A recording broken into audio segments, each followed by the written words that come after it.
Hello, everyone, and welcome to my podcast. Today I'm on with my good friend Joe, who we've done one podcast in the past, maybe 6 years ago, and we met each other in 12-step recovery, and we're currently involved in some Bible and Bhagavad Gita studies together, and we do Kundalini Yoga together, and I'm always amazed by Joe's level of depth and insight and wisdom, especially looking into non-self, non-duality, and the true self. So thank you so much for being on with us today, my friend.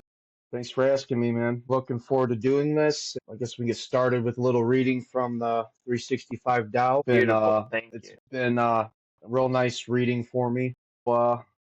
This one's titled Forbearance, and it reads this: Arctic breath coils the mountain, rattling the forest bones. Raindrops cling to branches, jeweled adornment flung to earth. Trees in winter lose their leaves. Some trees may even fall during storms, but most stand patiently and bear their fortune. They endure rain, snow, wind, and cold. They bear the adornment of glycerin raindrops, glimmering icicles, or crowns of snow without care. They are not concerned when such lustrous splendor is dashed to the ground. They stand and they wait, the power of their growth apparently dormant, but inside a burgeoning is building imperceptibly. Theirs is the forbearance of being true to their inner natures. It is with this power that they withstand both the vicissitudes and adornment of life, for neither bad fortune nor good fortune will alter what they are. We should be the same way. We may have great fortune or bad, but we should patiently bear both. No matter what, we must always be true to our inner souls. Thank you. I opened my mouth in joy because there's only one verse I know in that entire book, and it's the Hmm. one you just read. And before you opened it, I was thinking it's my favorite one, the forbearance of the trees. And I know in Wayne Dyer, when he would translate it, he would say inside a Virgin is building imperceptibly, and neither good fortune or bad fortune will alter what they are. And we should be the Yes, same way. That's beautiful. Thank you. yes, you're welcome. You're welcome. What does that mean to you? Why do you like that one so much? Well, the whole idea of I mean, there's duality in there, right? It's talking about neither bad fortune nor good will alter what they are, right? So it's kind of like this idea of not letting the good kind of like dominate your life, but not letting the bad constrain you or deter you from what you're doing. I guess in Buddhism they call like the middle way, right? Like, or another thing I like to call it is like in NA they call it position neutrality, like that middle way. I'm not on the peak. I'm not in the valley. And I like that. And it's talking about the inner nature, like our true nature, not the idea of who I am or the egoic sense of self or these social roles that we can play in the world. You know what I mean? Like the true inner self, like from the spirit, not of the human condition. Yeah, in Bhagavad Gita, often Krishna says, and in many of the Hindu scriptures, that one who lives in the self is not swayed by profit and loss and gain and shame and pleasure and pain. And they always say we can endure the changes of pleasure and pain with equanimity. And similar to Ramana Maharshi's teaching of if we are living in the true self, it's Yes. almost you're seeing everything pass, both the good and the bad. And whatever is happening with the person is really just storyline. Whatever is happening with the outer ego and body is storyline that in a sense you're watching. And I know watching isn't even really accurate either to say it, but in a sense there's this timeless Yep. awareness that's there the whole time as the film on the screen of life is just taking place as it's unfolding. And I did want to talk to you. I know me and you always talk about giving up the sense of doership with our actions, and maybe you can talk on that a little bit and tie it in with our things on the 12 step that we wanted to get into. Yes. So yeah, the doership thing. Well, real quick, how I got into learning about that was obviously through like the non-dual teachings, and there's many people, some being Eastern, some being Western. And when I started to hear it, it sounded kind of like odd, right, to the mind. I'm like, there's no doer. What do they mean by this? Because a lot of these ideas, like when I first got into non-duality, they go over your head because they're supposed to, right? It's not like this thing wants to take these ideas and make them into something they're not, right? So when I Yes, hear this thing you want about to be this, able to yeah, conceptualize it, but you can't. right, and it's like, people talk about like all that's really going on is like we're this mind body organism. We have these senses, and there's just verbs going on. Just there's a verb happening through me. There's different states of consciousness, and but there's no doership of it. Like I'm not the one thinking. I'm not the one doing. I'm not the one feeling. I'm not the one tasting. I'm not the one touching. And it's weird because when it comes to this, those things happen before there's an idea of me doing them. And the mind's very tricky. It wants to claim that, and it wants to presuppose that it's doing it when really it's an afterthought that's presupposing I'm the one doing those things. So it's like you have seeing that's happening without thought or effort, but the mind wants to claim it, says Joe's the one that's seeing. And it's doing it in a way that's very tricky, and it's presupposing that Joe's the one seeing when there's no thought or effort. Whatever vision I have, whatever comes in contact is going to see whatever it's seeing. There's no volition to see. I don't have to go to eye practice every day to learn how to see. It's happening without my volition. And so, you apply that to the doership with like we're talking before about like anonymity, right? Like that's a spiritual foundation. So I was sharing about this not too long ago as far as like the doership, like the chairperson is the trusted servant. There's no doership of that person chairing that meeting. It's really, to tie this into like the second tradition, this loving conscience expressing itself, right? This God consciousness expressing itself through the individual. So whether it be through the chairperson, um, a sponsor helping a sponsee, service position, someone giving a lead, that's what's happened. There's no doership in the ego. And I know I've had this experience like giving leads, and I would say a prayer because of the doership or the ego, right? God, I ask that I share from the heart, not the ego, because this message will come through me, but the ego will claim being the doer of it, or I'm the one giving this lead, I'm the one giving this message. So I don't know if that helps with kind of expounding on that. We can go deeper into it, but that's kind of just like the thing on the doership. Yeah, that's a beautiful way of explaining it. And it is tough because the mind is always, we're always taught to look outward into the senses, into the world. So whoever turns their light of awareness back into itself to ask those questions, like from where does this arise?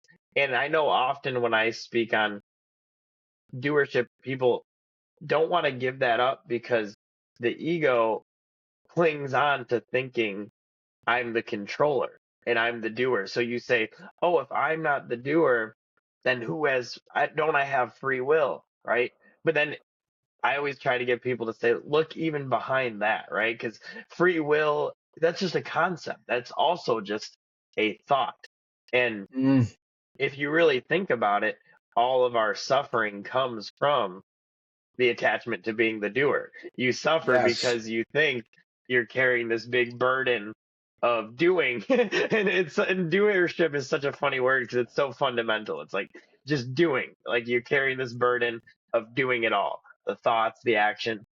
But really, what the great saints are telling us to look into is if you look deep into the root of that, there's nothing there. Like the I thought, the thought of Alex or Joe or I is where that delusion arises because then it's, oh, there's me going around doing stuff. But really, there is something that we are, but it's much deeper than that, and it's prior to that.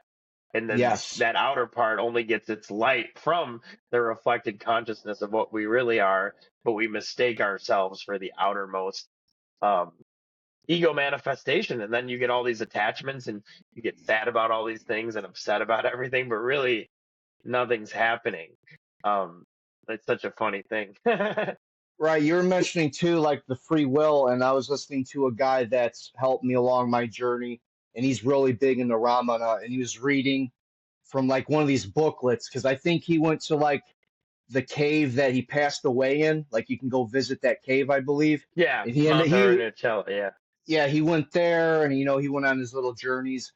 But he was reading from this booklet that talks about as long as there's a sense of individuality, you're going to think you have free will. So there's this connection to if I'm this individual that's separated, I'm going to live from the idea that I have free will.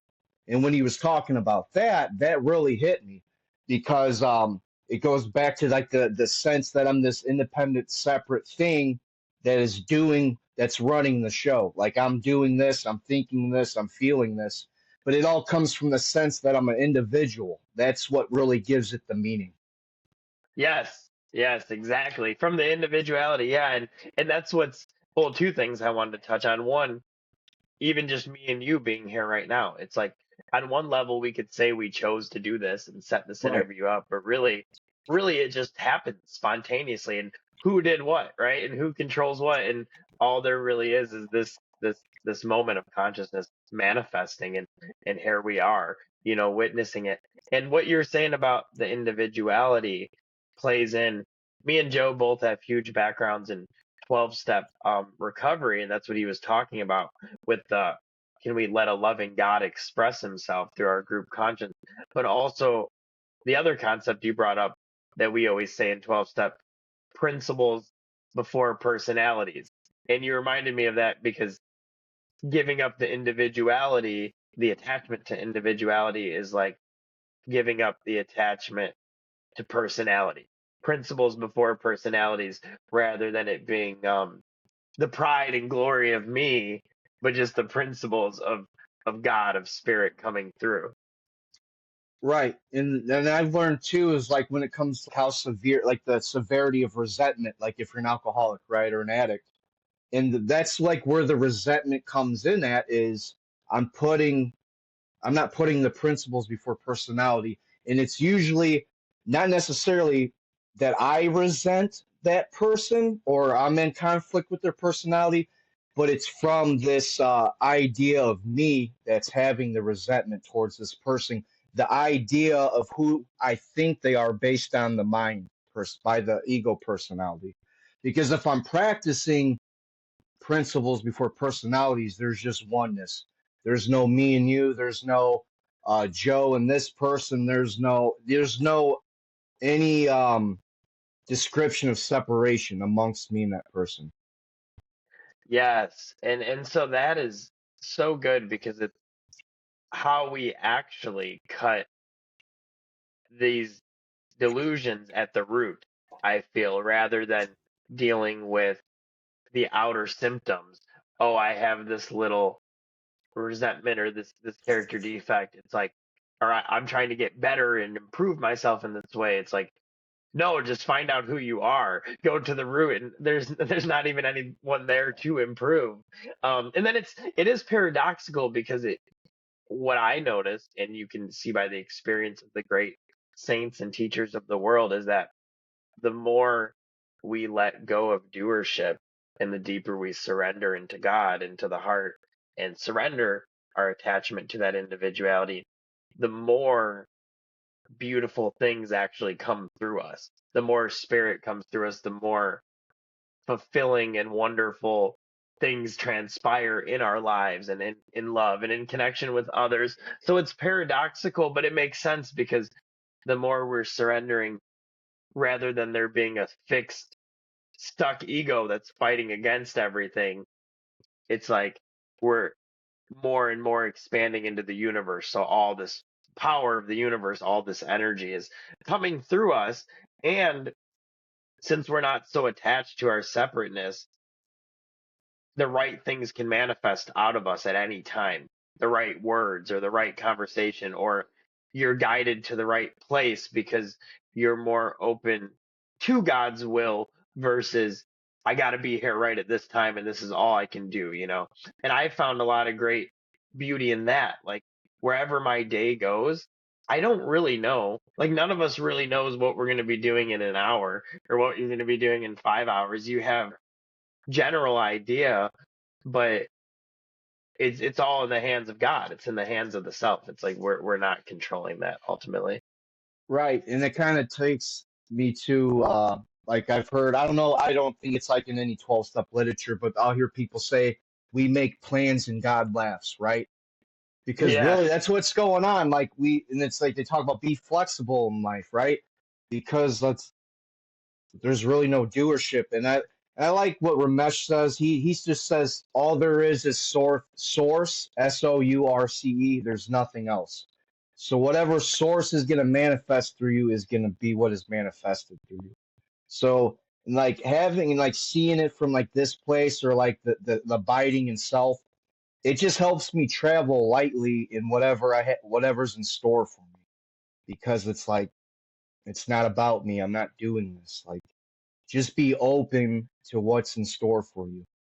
And another thing you're yeah, saying is like without the doership thing, more good can happen through me, and I don't claim it. And I'll even share that with people. I'll be like, if good things come through me, my head will claim it, like from an egoic standpoint, but it's really just God or Source expressing itself, whether it be praying for somebody, opening the door, helping a family member, like any source of help coming through this mind body organism of Joe is just source moving through me. But this thing wants to claim yeah, it. It wants to claim it. Like, look at me, I helped this guy. And it's funny to see it though. That's the thing, is like you can see it. And if you don't see yeah. it, you're looking from it. Ah, I like that. Yeah, wow, that's powerful. If you don't see it, then that means you're looking from it. Right. So even just seeing it is very useful. And it says in the Bible, pride comes before the fall. And it's like these things happen whenever our egos get puffed up to humble us and remind us that essentially to remind us we're not the doer, essentially to remind us that it's out of our hands. And yeah, I like how you said that if you can look at it then you're not Yeah. as identified with it. Then you can laugh or smile at it and basically work on dissolving it into love and awareness. Because ultimately, even those prideful, egotistical ways of seeing can be drawn back into the heart, back into the source. Really, they are. I know Muruganar, who is one of the chief disciples of Ramana Maharshi, he said, one of the things Ramana gave me was he gave me mauna, which means silence. And in Mm, India, there's people that are mauna, they're silent. They take vows not to speak and stuff. But Ramana used to always say that's not the true silence because you could take a vow not to speak and you can be filled with thoughts. So they would say the true mauna is is abiding completely in the self, completely in God. And Muruganar said one of the things he gave me was in that mana that he gave me, I could see that even my very own character defects, the very obstacles to my enlightenment, were also mana, were also mm. the very silence of God manifesting as well, which is a beautiful thing to really encompass all of that in a unified way, but it's in a different way. Kind of like Alan Watts used to quote a Zen thing that said, you see mountains and valleys as valleys. But when you dissolve into God, they all kind of dissolve into nothing. And then when you come out on the other side, you see mountains and valleys as valleys again, but in a different way. And so it's the Right. same world and the same thoughts and all these things, but where your vantage point is different, you know. Ramdas used to talk about he said all the great saints have very neurotic personalities, Many of them, like different behavior traits that are funny and crazy ways they would act. He's like, but it doesn't really matter because they're not attached to them, which is interesting. Right, right, right. Yeah, I like how you're talking about like the mountain and stuff. And I think in Zen they say like blue is blue, red is red, and it's not like those things change, but it's from which you see them as. You know what I mean? And it's Yes. kind of and that what's cool that you're talking about that like this is what bubbled up too is like the whole A Course in Miracles talks about in the lesson.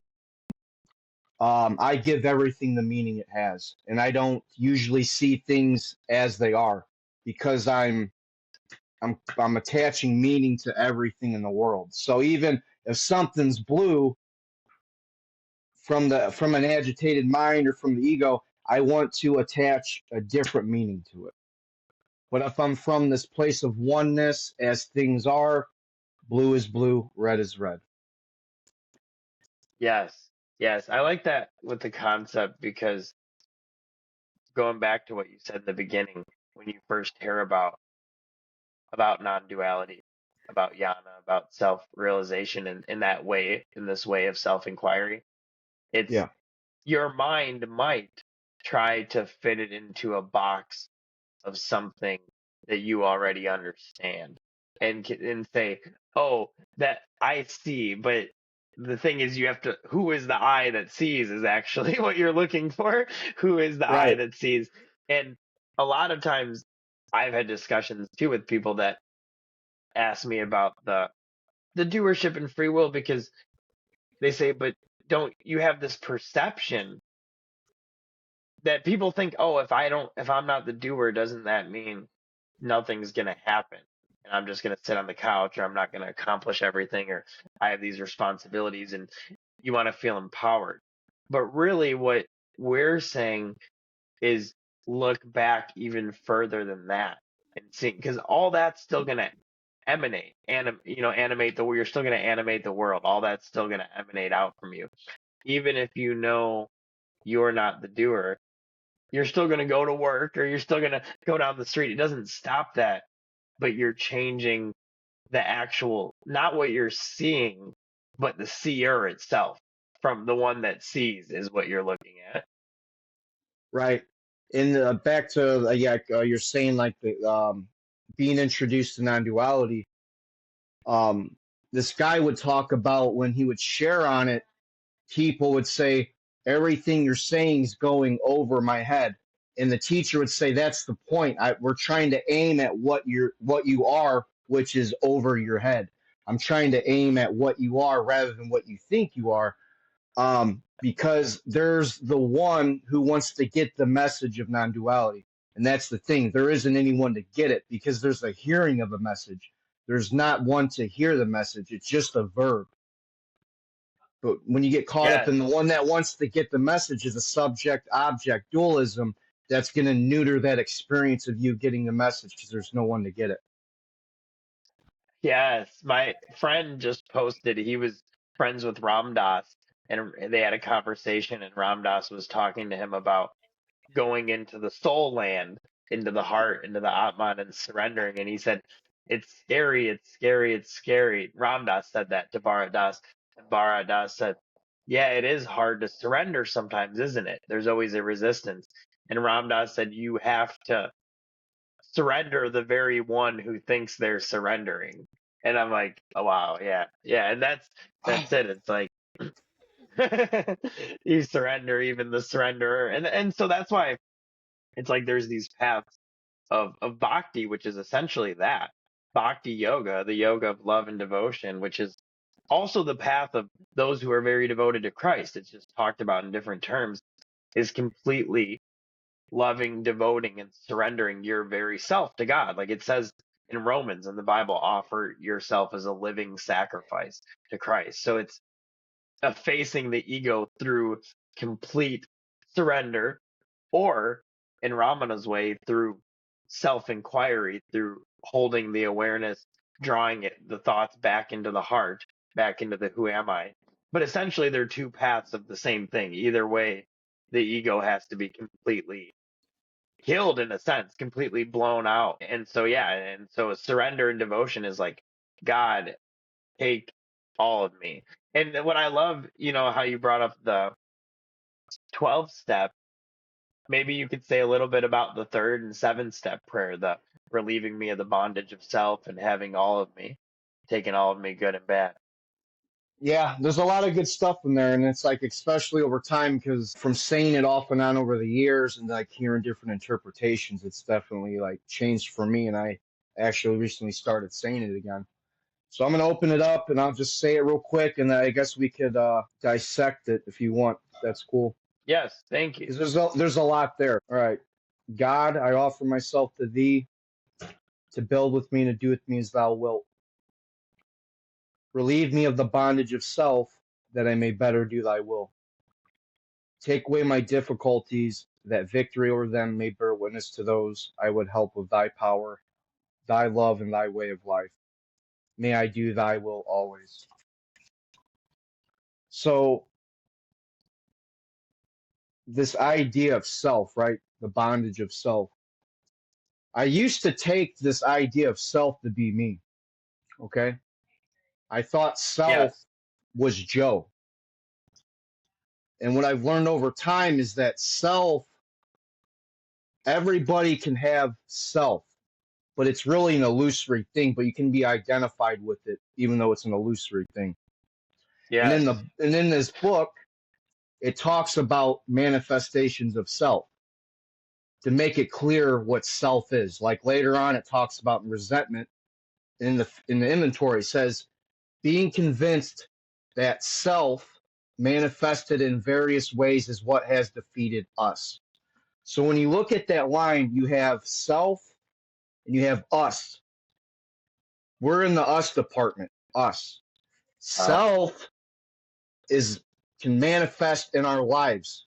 And it talks about resentment being a manifestation, fear, and it talks about sexual conduct. And how I look at this is self manifesting in my life is when I'm identified with my. So, for example, you have resentment. But when I'm talking about my resentment, I'm identified with self because it's a universal thing that's not unique. But the sense of my is what makes it very flamboyant and unique in my life because it's mine. I possess it. And it's manifestation of self in my life, which starts here. But the more I'm identified with it, it's going to come through me through an action, from a reaction, how I treat people. It will be based on self. And I will call it mine, even though it started in here and it manifested through me. But it was never me, but it became me, if that makes sense. It's kind of tricky to look at. But ultimately, it's not Joe. It's happening through Joe, but it's not of Joe. It's of self. And that's what we want to be free from is relieve me of the bondage of self. Because when I have relief from that, I'm not identified as that. That's not going to manifest through me. And I've learned in my life, like the bondage of self just brings pain. It hurts people. It comes out through addictions, being angry at people, being in fear over what's not happening.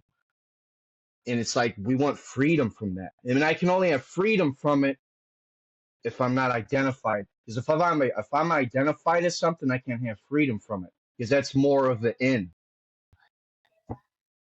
Thank you. Yeah, that was incredible. And I know you've been through the ringer in so many ways, and you've everything you're talking about, the suffering that comes from that self-identification. You've Yes. well experienced it so many times in so many degrees. So I just love that because you're speaking from like, hey, I've went out there into that, and I know what it brings. And I like how you say that, you point out how the self is separate from us. And I always say of recent years that Bill Wilson, the man who wrote the Big Book, was a saint. He is a saint. I mean, when you come back, when I came back to that literature and those prayers after years of being on my spiritual path, you realize they're saying the whole thing there right from the start. And when they keep saying, relieve me of the bondage of self, so I may better do your will, basically the core of AA, the core of 12 step is relieve me of the bondage of self. It's just that we can pass over that if someone's not really aware and not think of it to that degree. And it's just like, oh, relieve me of the bondage of self.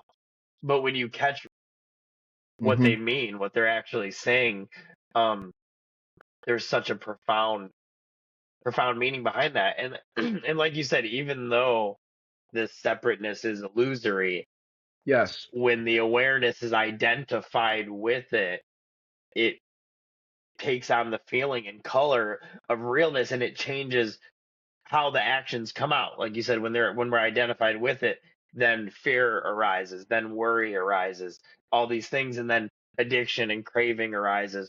And even though from the ultimate standpoint they might be illusory, you still have the experience of great suffering that arises with them. And so I think that's an interesting point. And so we work to relieve suffering in ourselves and others, even knowing that it's illusory. And for anyone listening, I think a couple good ways you can think about the difference is in Buddhism, there's mind with a little m or mind with a capital M, because Buddhism doesn't really use the word soul. So mind is like the ego based analytical mind is the little m, and the big M is the true nature of universe, of Godhead, of mind, which would be boundlessness. Or in Hinduism, there is Jeev Atman, which is the separate soul, and that's the soul that reincarnates for billions and millions of lifetimes and goes through all this karma. But ultimately, the Jeev Atman is none other than the Paramatman, which means great soul, the super soul of God, and that's the oneness. So the Jiva manifesting is part of the delusion. And the levels of suffering that we go through when we're identified with the delusion and samsara is so extreme. It's incredible suffering that arises. Yeah, definitely. Yeah, I mean, a lot of it just comes down to any type of separation in my life. That's where like the suffering comes from, whether it be a judgment, a judgment of somebody, it's all showing separation, even if you don't see it. Judgment, resentment, fear, dislike, hate. It's all separation, like to keep it simple. It just comes out differently because there's a oneness at all times without thought or effort. But we get sucked up the ass of this and we perceive everything from this, and it's all about dualisms and separation and me and you and preferences. It's that oneness is available at all times. But the head Yeah, doesn't that think so. The head thinks it's got to do something in order to achieve oneness. That's the thing. It's available at all times. yeah, that's what we have to remember. It's Yes. manifesting. Nikki Walton, my good friend who wrote the book Wake Up to Love, she says, and has the Good Mornings with Curly Nikki podcast, that even this moment, even this present moment, is just a manifested form of love or of the self or of God. So even the moment is illusory, but it's just a manifestation of love. And she has one podcast called, Ram Dass used to say, Be Here Now. She has a podcast called Beyond Be Here Now, one of the episodes, because it's such a good way for me to get into the presence, because you remember even this seeming moment of time and space of here and now is none other than the non-dual self manifesting as this moment, as time and as space, which is an incredible thing. And it is tricky because we always talk about the world as Maya, as illusion. And what is said, it's a dual nature, because it's one first has to see the world as illusory, which it is in its separateness, to seek the self. But the closer we get into the self, we see that everything manifesting everywhere is none other than that very self, is none other than the real and eternal. So it's almost there's two aspects. on different degradations of consciousness, of looking at it. Like when you're identified with the separateness, you need to see it's all illusion. But when we come into God, we see that illusion is also the manifestation of God. Wow.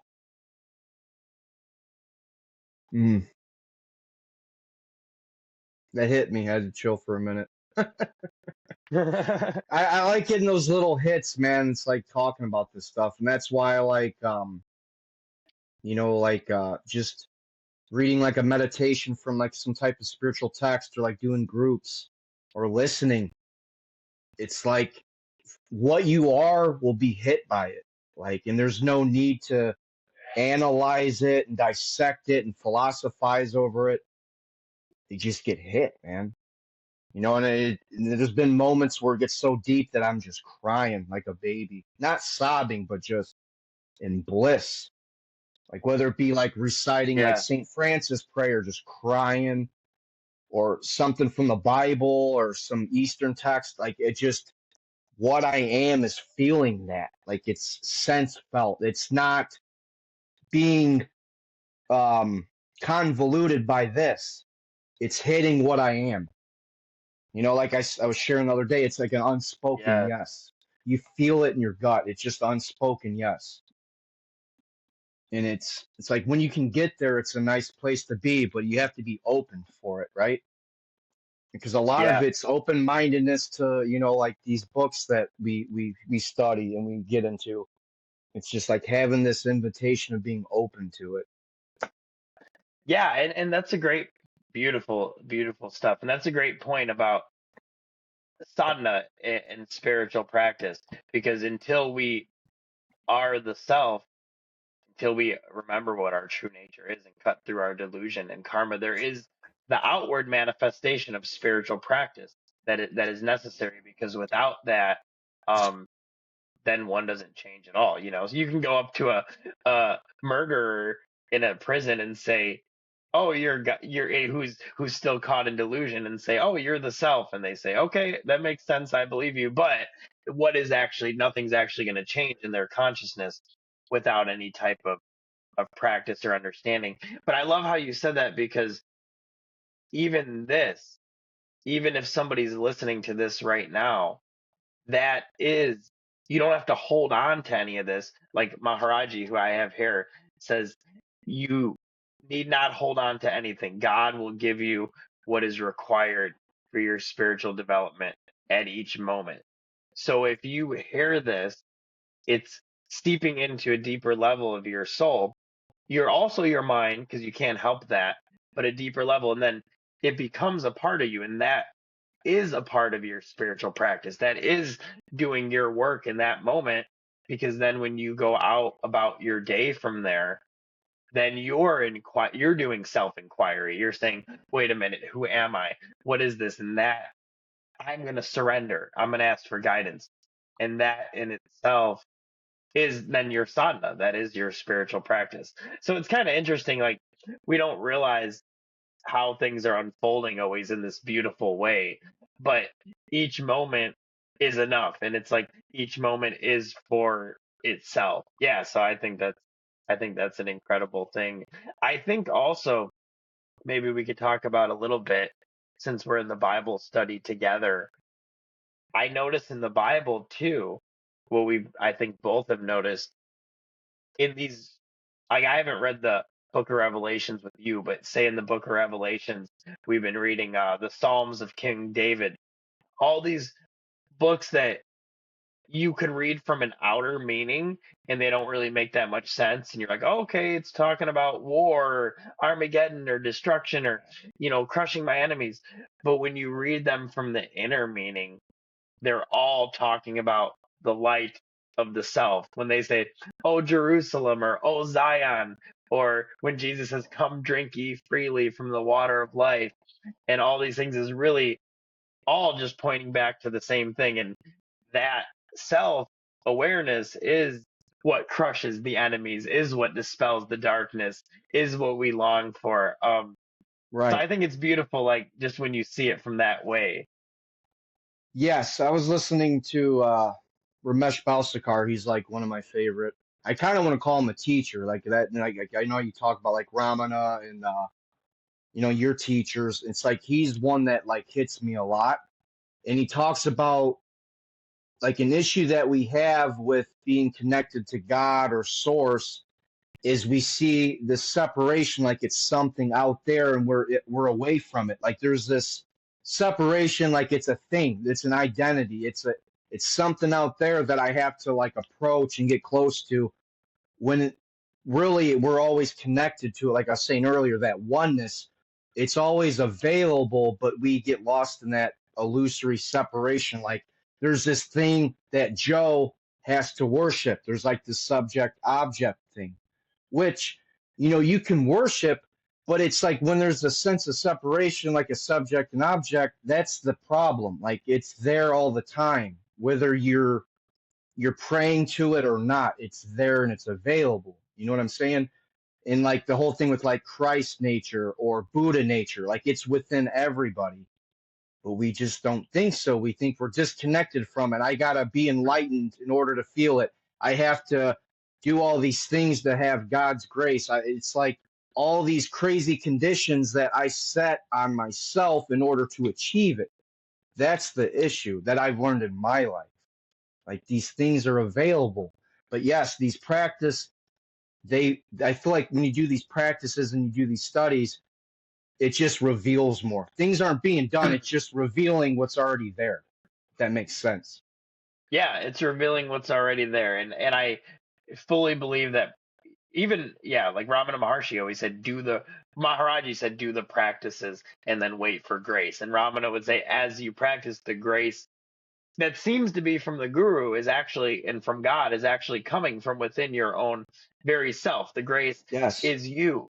But yeah, I think an essential for anyone doing spiritual practice, whether it's yoga, breathwork, meditation, prayer, devotion, self-inquiry, study, podcast, it's, if you can do it like me and you talk about without thinking you're the doer of it, then more and more gets revealed. Because and there's a huge tendency to get caught in doership, but we have to be careful, because if we think we're the doer and the achiever, then the very practices you're trying to do to get to God, you're still further solidifying this false ego, which is what you're trying to see through in the first place. So say I'm doing a Kundalini yoga class, it's going to purify me and, like you said, reveal more of what's already there. But I don't want to think of it as, oh, Alex is doing so good, look what you achieved, like good job, because then that's just solidifying what I'm doing, what I'm practicing to Yes. get rid of in the first place. And it's going to turn into like this spiritual competition with yourself. Like, oh, I need to do what he's doing. I need to do more. I need to do it right. And it's just, you're just feeding this thing, and like when I started getting into practices, I would always go back to beginner's mind. I don't know. And I just show up. Like I just show up and it goes as it should. It goes as planned. Like it doesn't go as how I planned it to go. It goes how it's supposed to be. But it's like that beginner's mind. But if I have like this, if I'm doing it from like the doership and ego, it's always going to be a competition and I'm never going to be enlightened and all this crazy stuff the head's going to tell you. Beginner's mind's really helpful for me. Just the whole I don't know and going into it. Yes, And I don't yes, want and to I get it. like. I don't want to get it. Like there's no one to get it. And there's nothing to get. That's the thing.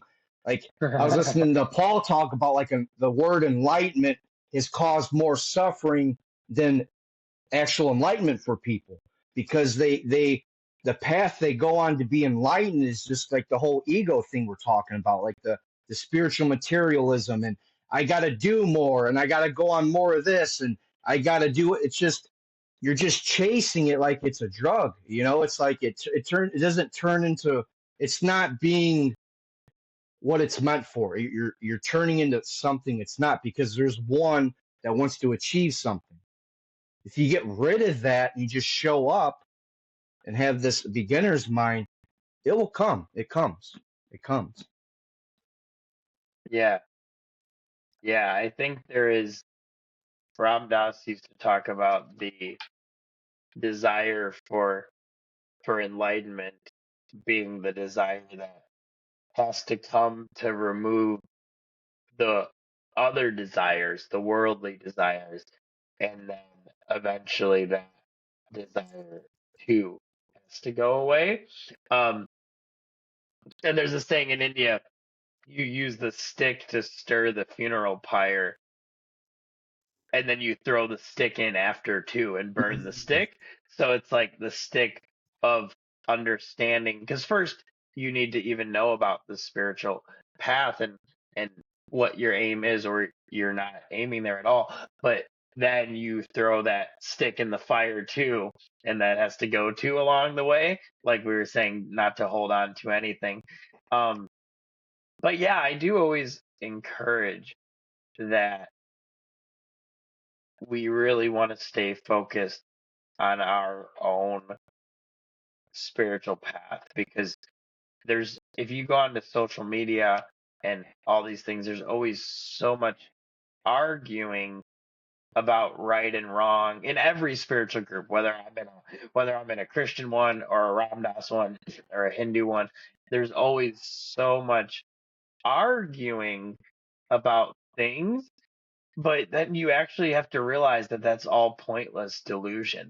And it's like this world's filled with delusion, so you're going to have people this right and wrong and concepts and fighting, but you can make the choice that you don't have to, like, you just aim for God, like you just aim for the one. You don't have to engage in all that. And it's very tempting because every practice or philosophy wants to, so many of them want to yell to you, I'm the only right one, you got to do me. And then you get in with a bunch of other people that are doing that one, and they're like, this is the right one, it's only the right one. And then you start to think, oh, maybe that is only the right one.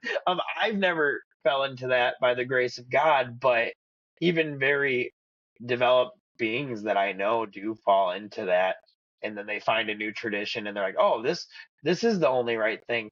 And in a perfect example in is Christianity, where I I mean, I can't stop myself from talking about Jesus all day. Like I love Jesus. I see Jesus as my very soul, but there's this thing in the Christian tradition where if you believe in it, you have to think everybody else is wrong, and this is the only way, and you follow the person of Jesus. But Jesus was telling you the whole time, it's not about my person. He's like, seek the kingdom of God, which is within you. He said, blessed are the pure in heart, for they shall see God. Not blessed are the Christians or blessed are the Jews. Blessed are the pure in heart. And he quoted the Old Testament and said, ye are all gods and all children of the Most High. And in Revelations, he says, I want to grant to you what my Father granted to me, so you can sit on my throne. And he says, I want you to be perfect, even as I am perfect. So it's like you have to get that switch from not thinking of it as an outer meaning. Like, yeah, you can worship in the outer form, but the Christ consciousness is your very self. The person of Jesus is just vast love manifested. It's vast love manifested to take you back home into your heart. Um, so yeah, yeah. So I think me and you in that Bible study have been in some amazing conversations, because I've started to see that everything you should be taking as an inner teaching. Everything I Yes, could be taking as an inner teaching. and that's what's helped me too is personalizing or bringing it inward to my experience or how it's relevant to me. Like you look at the idea of like sacrifice of like the ego, right? Through the Christ sacrifice. Whether you look at the story of Job, like the suffering that Job went through, like, and he didn't lose his faith, right? He was steadfast. He didn't have this wavering faith of going in and out of his faith in Christ and God. Um, just applying it to my life, or like like we're reading in the Psalms, like David's experience. You know what I mean? Because like when you see it outer, even with like the mystical experiences, it seems like it's far fetched, it's made up. There's no way they felt this way, and it's like, yes, they did, and it was so powerful that the way they expresses it is just powerful. It's like holy moly, like this is how they felt, you know. And it's but it all takes that open mindedness. Open mindedness is important because with closed mindedness, it's just like, you know, there's no inspiration I'm getting from the Bible, or I can't see similarity, or even like the Buddha story, you know, like it just when I can relate to it, that's what opens it all up, you know.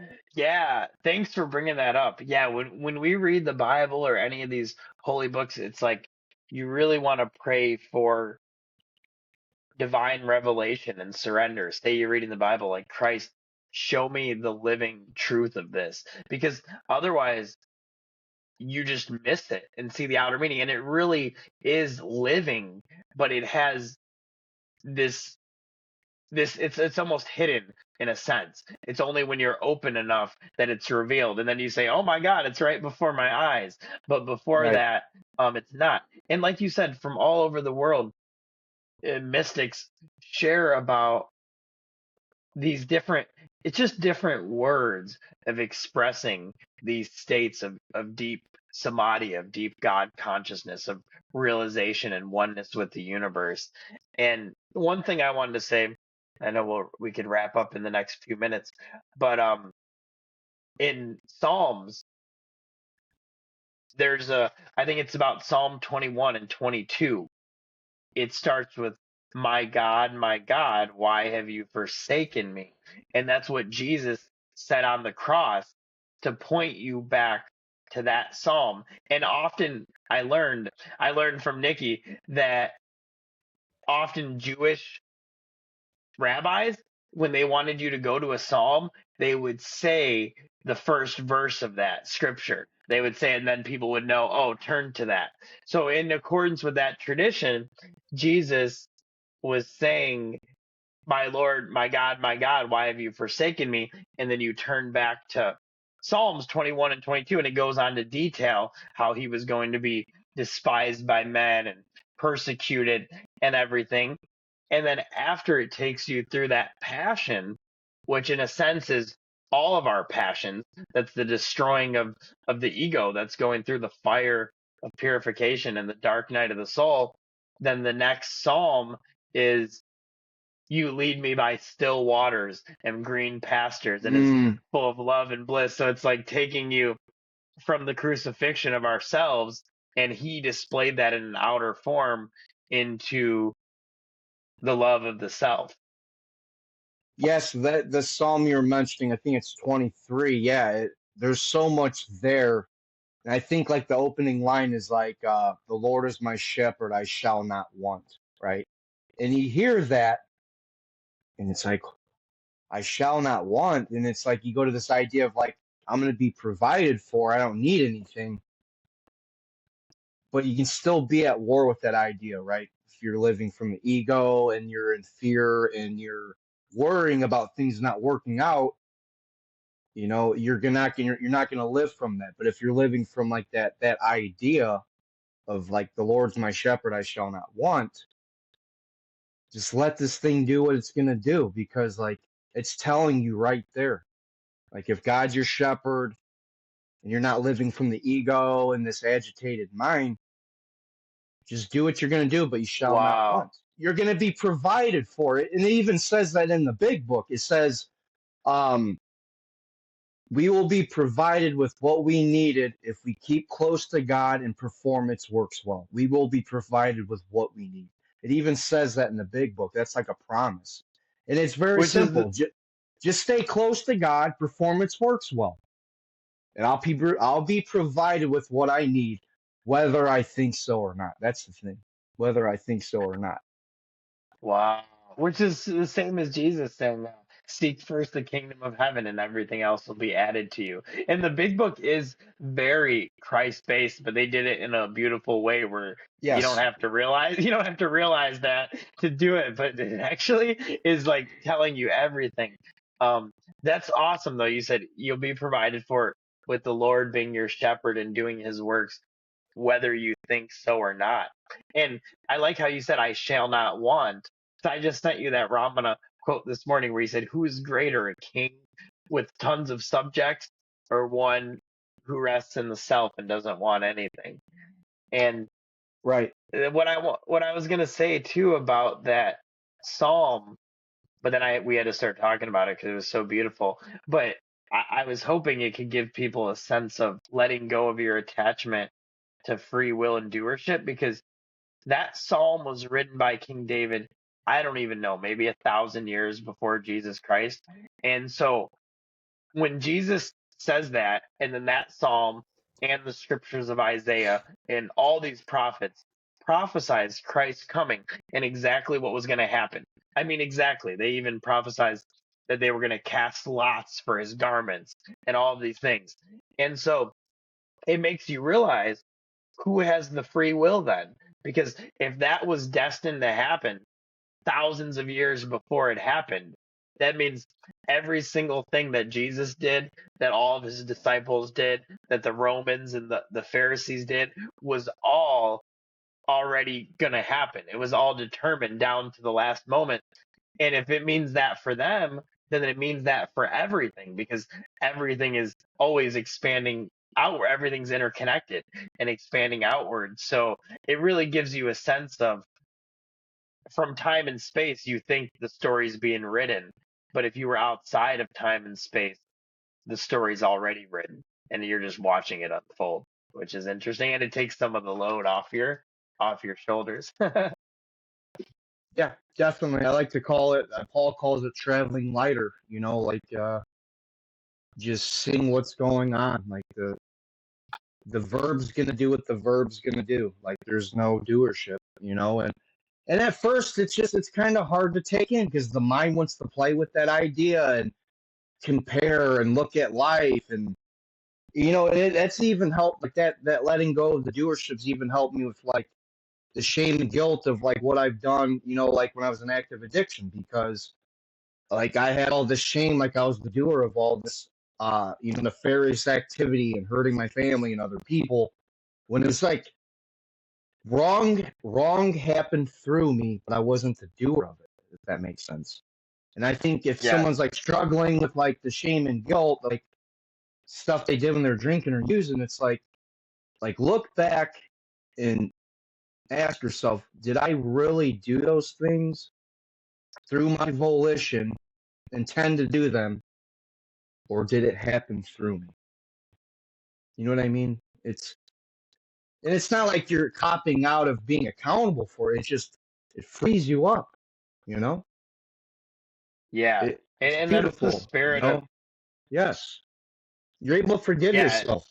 You're I'm the one that keeps myself in this purgatory and this prison of guilt, shame, and remorse and regret. Like it all comes to the idea that I'm the one that did it. The one. the one. We are the one. Yeah, and Yes. it's like Christ's teachings on forgiveness, and that's what we have to do, is have radical forgiveness in this Yes. holy instant. Of course, in miracles as for ourselves and for everyone else. And we just have to, because yes, it's only the burden of doership and separateness that makes you have regrets and I should have did this, or why did I do this? And when everyone's living in that, that's just a huge burden of doership, because you think it could have been any way different than what it was, Right. but it couldn't have been. And there's Yeah. nobody that did it anyway. And another interesting thing is that your karma your Yes. karma from the separate entity is what was going to happen to you anyway, and everybody else. So whatever anyone did to you, even if they didn't do it, somebody else would have done it. You blame them, but it was actually your karma. And every karmic act that happens is everybody's karma. Like if I'm driving my car and I accidentally crash into somebody, it's my karma that I was going to get in a car accident, and it was theirs too. And so nobody actually, it's just fulfilling the law of karma, because it's just energy moving around. And it's very interesting. And so unto infinity, it's all karmic unfolding, um, until we can free ourselves of the chain of karma. which is getting into the one. Yes, and another thing that's helped me too is like whether it be someone did me wrong or it's just it always goes back to separation. Like there's this subject object thing going on. You know what I mean? This is being done to me. I'm doing this to you. The world's impinging upon me. And then if anybody listens, just start looking at this in your life. Like if you have some type of resentment or some type of grudge, just really look at that bondage of it. Like you're being Yeah, done the to, and bondage. you're doing it. Like there's none of that happening. There's just a verb going on the whole time, and then you want to give it the meaning of so objectively. Two people got an argument, right? But if I want to personalize them and say Joe got in an argument with Christina and she pissed me off and she got all upset. See, it's like we give that meaning to things, and it becomes an attachment and a story, and we're giving it all that life force when it was just a verb happening. There was none of that. It's a story that we give to things, the meaning we give to things. We give things that have no power over us so much Yes. power. And I'm saying this because I've had that experience in my life. And you've seen me so hard on myself and so serious, and it's just like, why, but you come to see the futility. You come to see the futility in it eventually. I'm glad I have, because I can travel lightly, and a big thing that helps me is the events happen, deeds are done, but there's no individual doer thereof. Just live from that. And I think that was the Buddha. I'm Yeah. not sure, but that's just it. That's it. Just let the movie be the movie, man. It's not about you, you know? Yeah. Not about. Yeah, the Buddha did say one who thinks himself the doer can never be free from the cycle of birth and death, from Right. bondage. And And that's the karma, right? The birth and rebirth and the this is yeah, just all that pain and suffering. It's a loop because of the yeah, identification. Yeah. yeah, it's the wheel of samsara of going Yes. outward. And Yeah. I like how you said that you were in those states of so serious in the pain. And there's three gunas in the Hindu tradition that make up the universe. Well, in the universe, but they talk about it in there, which is sattva, rajas, and tamas. And sattva is the quality of goodness and of purity, and rajas is more the quality of restlessness and anxiety, but attachment, going outward, achieving passion, these things. And resentment comes from that quality, all these things. Tamasic is more the quality of dullness, of inertness, of laziness. But it is said that even though Rajas isn't really the ideal place to be, it's better than Tamasic.